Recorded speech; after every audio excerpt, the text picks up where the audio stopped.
जय श्री राधे कृष्ण। दोस्तों आज की कहानी आपको सोचने पर मजबूर कर देगी। अक्सर हम कई मौकों पर कुत्तों का नाम लेकर मिसाल दिया करते हैं। किसी को गाली देते हैं तो कुत्ते का नाम जुबान पर आता है। गाली आदमी को देते हैं पर नाम कुत्ते का बदनाम होता है। क्या कुत्ता इतना गया गुजरा जीव है? हमने उसे कभी खिलाने पिलाने के बारे में तो नहीं सोचा, चाहे कितने ही दिन से भूखा द्वार पर पड़ा हो, लेकिन हमें कभी उसका नाम इस्तेमाल करने में लज्जा नहीं आई। आपसे निवेदन है कि आप 5 मिनट का समय निकालकर इस कहानी को जरूर सुन लेना, शायद आपकी सोच बदल जाएगी। दोस्तों, अगर आप हमारे चैनल पर नए हैं तो चैनल को सब्सक्राइब जरूर कर लेना और हमारी ये वीडियो आपको कैसी लगी कमेंट सेक्शन में जरूर बताना। एक गांव में सुरेश नाम का एक लड़का रहता था। वो बहुत ही परेशान रहता था, कभी भी कुछ भी करता, लेकिन उसको कुछ भी हासिल नहीं हो रहा था। तभी गांव के एक आदमी ने बताया कि एक पास के गांव में एक महात्मा आए हुए हैं, तुम उनसे जाकर मिलो। सुरेश अगले ही दिन उस महात्मा से मिलने के लिए निकल गया। वह पहुंचकर सुरेश ने देखा कि महात्मा अपने आश्रम में कुछ लोगों को उपदेश दे रहे थे। तभी सुरेश ने महात्मा को प्रणाम किया और कहा, गुरुदेव, मेरे मन में एक प्रश्न उठ रहा है। महात्मा ने कहा, बताओ, बिना संकोच के पूछो, क्या पूछना चाहते हो? आपके मन में वह कौन सा प्रश्न उठ रहा है? तब सुरेश ने कहा, गुरुदेव, मैं ये जानना चाहता हूँ कि कुत्ते को एक टुकड़ा रोटी खिलाने से मनुष्य को कौन सा फल मिलता है। तभी महात्मा ने बताया, अगर मनुष्य कुत्ते को रोटी खिलाने के 8 फायदे जान जाए तो कभी दुखी नहीं होगा। कुत्ते को एक टुकड़ा रोटी खिलाने से मनुष्य को 8 फायदे होते हैं तथा जो भी मनुष्य इन फायदों के बारे में जान जाता है उसका जीवन धन्य हो जाता है और उसको जीवन में कभी दुखों का सामना नहीं करना पड़ता। जो भी मनुष्य पृथ्वी लोक पर कुत्ते को एक टुकड़ा रोटी खिलाता है उसे 8 फायदे होते हैं और वह जीवन भर सुखी रहता है और उसे मृत्यु के बाद मोक्ष की प्राप्ति होती है। महात्मा ने कहा, तुम्हें एक कहानी सुनाता हूँ, ध्यान से सुनना, फिर तुम्हें सब पता चल जाएगा।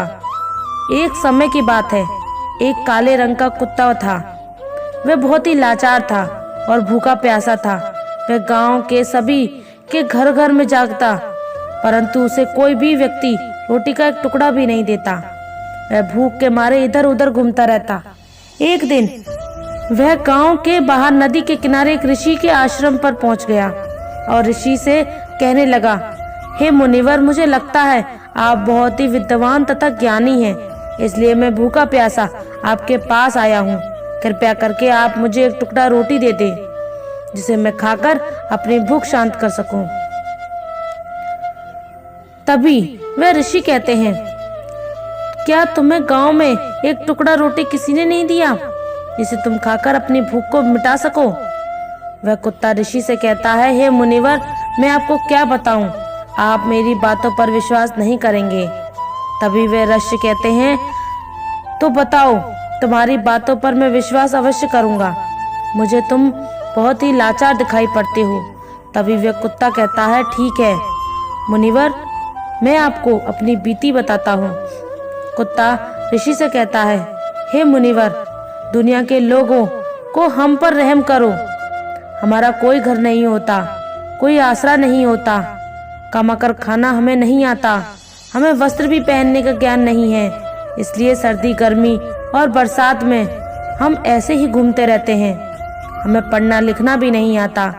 मुनिवर, आपकी तरह हमें अनुशासन नहीं आता, हमें आपकी तरह बोलना नहीं आता, ये हमारा दुर्भाग्य ही है।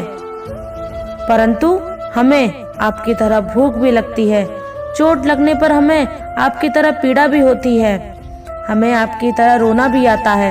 बस इन्हीं 3 कर्मों में हम आपकी बराबरी करते हैं, इसलिए हम पर दया दिखाइए, हमें और कष्ट मत दीजिए। ईश्वर ने तो हमें वैसे भी कष्ट देकर ही भेजा है, ऊपर से आप लोग हमें परेशान करते रहते हैं। हम आपकी तरह मनुष्य नहीं हैं, हम पराधीन जीव हैं। जब हमारा जन्म हुआ उस समय हमारे आँख कान बंद थे, कह नहीं सकते थे, कि उस समय आपके जन्म पर जैसे नाच गाना होता है, बाजे बजते हैं, खुशी मनाई जाती है, हमारे जन्म पर भी ये सब हुआ होगा। हमारे जन्म पर किसने खुशियां मनाई होंगी। हम जिस बिछौना पर थे वह रुई का नरम तो था, सर्दी बिल्कुल नहीं लगती थी। मैं मन में सोच रहा था कि किसी बड़े घर में पैदा हुआ हूँ, लेकिन जब हमारी आंखें खुली तो मैंने देखा कि हमारी माँ, जिसे आप लोग कुतिया बोलते हो, वह अपने 5 बच्चों को छाती से चिपकाकर एक राख की ढेर पर पड़ी थी। हम 5 भाई थे, बाकी 4 भाई तो लाल और भूरे रंग के थे, मैं अकेला ही काले रंग का था। सबसे छोटा मैं ही था, इसलिए कमजोर था। मेरी माँ हम लोगों के पास कम ही आती थी, क्योंकि उसे भी अपने भोजन की व्यवस्था करनी पड़ती थी, और अगर वो भोजन के लिए इधर उधर दौड़ती रहती थी। कभी भोजन मिल भी जाता था, कभी नहीं मिलता था, लेकिन वह हमेशा हम 5 का बड़ा ख्याल रखती थी। आखिर वह हमारी माँ थी। वह रात दिन जागकर गांव की रखवाली करती थी। किसी की मजाल नहीं थी कि कोई अनजाना आदमी बुरी नीयत से गांव की तरफ झांक जाए। हमारे गांव में दूसरे गांव के कुत्ते भी हमारी माँ के डर के मारे गांव में नहीं आते थे। गांव के किसी किसान के खेत में कोई जानवर बड़ी फसल और खड़ी हुई फसल खाने आते तो हमारी माँ उसे दौड़ाकर भगा देती। गांव वालों के लिए इतना सब करने के बाद भी कोई भी मनुष्य तो हमारी माँ को भोजन तक नहीं देता था। भोजन के लिए हमारी माँ को मजबूर होकर छीना झपटी करनी पड़ती थी। कई बार तो लोग उसे लाठी डंडों से पीट पीट कर भगा देते थे। बेचारी उस दिन भूखी प्यासी रहकर पेट की आग से जलती रहती थी। वह कहता है कि हे मुनिवर, आखिर भूख तो हमें भी आपकी तरह लगती है। ऊपर से उसे अपने 5 बच्चों की चिंता भी लगी रहती। आखिर माँ जो थी, भूख उसे चैन से बैठने नहीं देती थी, और गांव वालों का भी उसे देखकर हृदय नहीं पसीजता था। तो बेबस होकर उन लोगों के घरों में चोरी से घूम पड़ता था, और खाने की कोई चीज मिल जाती तो उसे खाकर अपने पेट की आग बुझा लेती थी। कई बार तो लोग उसे खाने की वस्तु ले जाते थे, देखते ही लाठी डंडे लेकर उसके पीछे पड़ जाते। कुछ निर्दयी लोग तो कई बार उसे घर के अंदर बंद करके पीटते थे, हमारी माँ का बुरा हाल कर देते थे। फिर वह कुत्ता ऋषि से कहता है, हे मुनिवर, हमारी माँ ने क्या बिगाड़ा था? उसने सिर्फ अपने पेट के लिए भोजन ही तो चुराया था। चोरी करने का हमें कोई शौक नहीं है, पर पापी पेट हमें ये सब करने के लिए मजबूर कर देता है। एक दिन की बात है, बड़ी जोरदार बरसात हो रही थी, ओले पड़ रहे थे, ठंडी हवा चल रही थी। उस ठंड में ठिठुर कर हमारे 3 भाई मर गए। उस दिन हमारी माँ बहुत रोई थी, लेकिन मनुष्य हमारी पीड़ा को नहीं समझा, क्योंकि उसके बच्चे थोड़े ही मरे थे। फिर वह कुत्ता कहता है, हे मुनिवर, अब हम सिर्फ 2 भाई रह गए थे। हमारी माँ हम दोनों की अच्छे से देखभाल करने लगी। फिर एक दिन उसी गांव में एक सेठ के घर पर दावत चल रही थी और अनेक प्रकार की मिठाइयाँ बन रही थीं। सेठ जी के घर काफी मेहमान आए हुए थे। हमारी माँ कुछ खाने की तलाश में बार बार उधर जाती, लेकिन लोग उसे धुतकार कर भगा देते थे। किसी को उस पर इतना भी तरस नहीं आया कि एक रोटी उस बेचारी को खाने को फेंक दे। एक रोटी से उनका क्या बिगड़ जाता। मेरी माँ बार बार जाती और वहीं खड़ी खड़ी देखती रहती। सेठ जी के आंगन में दावत खाने का सिलसिला चालू हुआ। भोजन परोसा जाने लगा। मेरी माँ भी वहीं जाकर पूंछ हिलाने लगी। खाना परोसने वाला आदमी जब किसी काम से भीतर गया तो मेरी माँ दबे पांव रोटी लेने को चल पड़ी। फिर दूसरे आदमी ने मेरी माँ को जाते हुए देख लिया तो चारों ओर से लोग चिल्ला चिल्ला कर उसकी तरफ भागे। मेरी माँ उनकी चीख सुनकर घबरा गई। 2-3 आदमी लाठी लेकर उसके पीछे भागे, बड़े बेरहमी से दौड़े जा रहे थे। मेरी माँ वहाँ से घबराकर भागने लगी, परंतु उसे वहाँ से निकलने का कोई रास्ता नहीं मिला, क्योंकि सामने से लाठी लेकर लोग खड़े थे। तभी मेरी माँ वहाँ पर जो लोग भोजन कर रहे थे उनके लांग कर निकल गई। आगे वह कुत्ता कहता है, हे मुनिवर, मेरी माँ अपने निकलने पर इतनी हैरानी नहीं थी जितनी कि उन लोगों को देखकर हुई थी जो वहाँ पर दावत खा रहे थे। वह सब उठकर खड़े हो गए।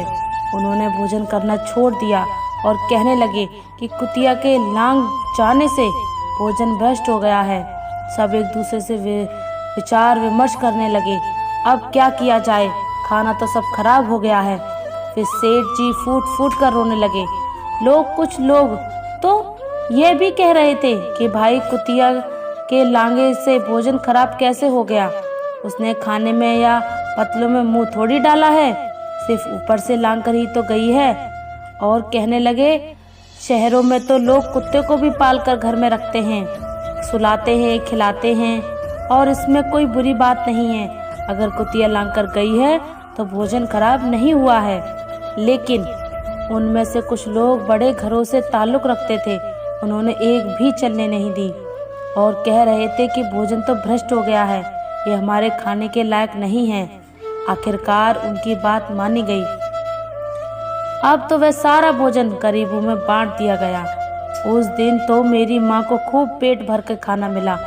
ऐसा सुख उसने जीवन में कभी नहीं पाया था, लेकिन वह सुख उसके लिए बड़ी मुसीबत बन गया। वह भोजन करके वहाँ आराम से लेटी थी, उतने में ही डंडा लेकर वहाँ आ पहुँचे और उसी बुरी तरह से पीटने लगे। उसे वहाँ से भगाने का भी कोई अवसर नहीं मिल पाया था। डंडों की चोट से वह बुरी तरह से चिल्लाने लगी। माँ का विलाप सुनकर पत्थर भी पिघल जाता है, पर उस निर्दय को उस पर जरा भी रहम नहीं आया। वह उसे कठोरता पूर्वक पीटता रहा। माँ का वह शोर पूरे गांव में सुनाई दे रहा था। तब कुछ लोग आए और उसे समझाते हुए बोले, सेठ जी जाने दो, भूख में तो आदमी की भी बुद्धि भ्रष्ट हो जाती है। यह तो एक पशु है, इसे अच्छे बुरे का क्या ज्ञान। अब इसे मारकर आपको क्या मिलेगा, जो होना था सो हो गया। लोगों ने समझाने के बाद उसने हमारी माँ को पीटना बंद किया। फिर बड़ी मुश्किल हालात में वह हमारे पास आई। माँ ने आकर सारी कहानी हम दोनों भाइयों को सुनाई। हमने सोचा कि कितना कष्ट भरा है हम कुत्तों का जीवन। आदमी एक रोटी के टुकड़े के बदले एक चोर जितना पीटता है। बेकार है ऐसे लोग जो हम लोगों की पीड़ा को नहीं समझते। वह कुत्ता कहता है, हे मुनिवर, एक दिन की बात है, उसी गांव के बाहर एक ब्राह्मण आकर ठहरा हुआ था। उसने अपने भोजन के लिए एक जगह चूल्हा बनाया और उस पर दाल बनने के लिए रख दी। उसके बाद आटा गोद कर रख दिया। वह वहीं पास में कुएं पर पानी लेने चला गया। इधर कहीं से मेरी माँ भी घूमती हुई वहीं पहुँच गई। उसने आटे को देखा तो सोचने लगी कि शायद इस आटे का कोई मालिक नहीं है। यही सोचकर वह उस आटे को खाने लगी। उधर उस ब्राह्मण ने कुएं के पास से देखा कि उसका आटा एक कुतिया खा रही है, तो वह बड़ा दुखी हुआ। वह बेचारा रोने लगा, क्योंकि वह भी 2 दिनों से भूखा और थका हुआ था। कुछ लोगों ने उसे कहा, अरे ब्राह्मण देवता, इस कुतिया ने तुम्हारा भी आटा बिगाड़ दिया। कल तो इसने सेठ जी की पूरी रसोई बिगाड़ रखी थी। ब्राह्मण दुखी होता हुआ बोला, भाई मुझे क्या मालूम था, यह दुष्ट कुतिया मेरे आटे को खाने के लिए घात लगाए बैठी है। ब्राह्मण ने ना आओ देखा ना ताव, लाठी लेकर उस कुतिया के ऊपर टूट पड़ा। माँ उस आटे को ठीक से खा भी नहीं पाई थी, उससे ज्यादा तो उस पर लाठी बरस गई। महीनों तक मेरी माँ लड़खड़ाते हुए घूमती रही। तब उस दिन समझ में आया कि आदमी कितना खुदगर्ज है। हम उसका कोई भी कार्य करते हैं तो भी वह हमें नहीं समझता। आगे वह कुत्ता कहता है, हमारी कमी है कि हम उन्हीं मतलबी इंसानों के अधीन रहना चाहते हैं, जो हमें कष्ट देते हैं, जो हमें प्यार से खिलाता है। हम उसके कितने काम आते हैं यह नहीं पता। उनके घर की रखवाली तो करते ही हैं, साथ ही साथ और भी बहुत सारे लाभ हैं जिन्हें मनुष्य नहीं जानता। महात्मा ने कहा, यदि मनुष्य कुत्ते को रोटी खिलाने के फायदे जान जाए तो अपने जीवन में होने वाले नुकसान से बच सकता है। आज मैं आपको बताऊंगा कुत्ते को रोटी खिलाने के 8 फायदे। मनुष्य को पता नहीं है कि जब भी घर में रोटी बनाई जाती है तो सबसे पहली रोटी गौ माता की होती है और पिछली रोटी कुत्ते की होती है।